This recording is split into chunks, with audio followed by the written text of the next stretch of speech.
Right breaking news చూస్తున్నాం. తెలంగాణ వ్యాప్తంగా పెరుమాళ్ల ప్రణయ్ హత్య కేసు సంచలనం సృష్టించింది. ఇవాళ నల్గొండ జిల్లా అదనపు జిల్లా సెషన్స్ కోర్టు కీలక తీర్పునిచ్చింది. రెండు తెలుగు రాష్ట్రాల్లో సంచలనం సృష్టించిన మిర్యాలగూడ పెరుమాళ్ల ప్రణయ్ హత్య కేసులో తుది తీర్పును ఇవాళ నల్గొండ కోర్టు వెల్లడించింది. A2 సుభాష్ శర్మకు ఉరిశిక్ష విధిస్తూ న్యాయస్థానం సంచలన తీర్పు ఇచ్చింది. నిందితులు అందరికీ యావజ్జీవ కారాగార శిక్ష విధిస్తూ SC/ST సెషన్స్ రెండో అదనపు న్యాయస్థానం కీలక తీర్పును వెలువరించింది. 302, 120 IPC, 109, 1989 section IPC Indian arm act 1959 ప్రకారం శిక్ష విధించింది. శిక్ష తగ్గించాలని న్యాయమూర్తిని ఈ సందర్భంగా నేరస్తులు వేడుకున్నారు. హార్ట్ పేషెంట్ కుటుంబ సభ్యులు, ఆరోగ్యం, చిన్నపిల్లలు ఉన్నారని కొందరు నేరస్తులు న్యాయస్థానానికి తెలియజేశారు. ఇక 2018 సెప్టెంబర్ 14న హత్యకు ప్రణయ్ గురయ్యాడు.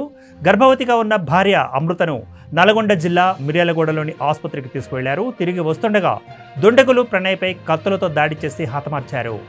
తన కూతురిని కులాంతర వివాహం చేసుకున్నాడనే కక్షతో సుఫారీ గ్యాంగ్కు ప్రణయ్ను మారుతిరావు హత్య చేయించారు.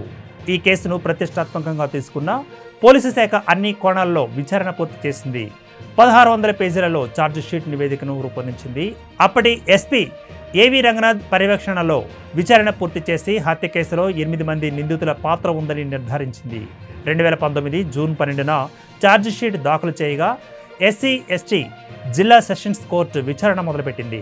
సుమారు 5 సంవత్సరాల 9 నెలల కాలం పాటు విచారణ కొనసాగగా పోలీసు శాఖ సమర్పించిన ఛార్జిషీట్ నివేదిక, పోస్ట్ మార్టం రిపోర్ట్, సైంటిఫిక్ ఎవిడెన్స్లతో పాటు సాక్షులను న్యాయస్థానం విచారించి తుది తీర్పును ఈరోజు రిజర్వ్ చేసింది.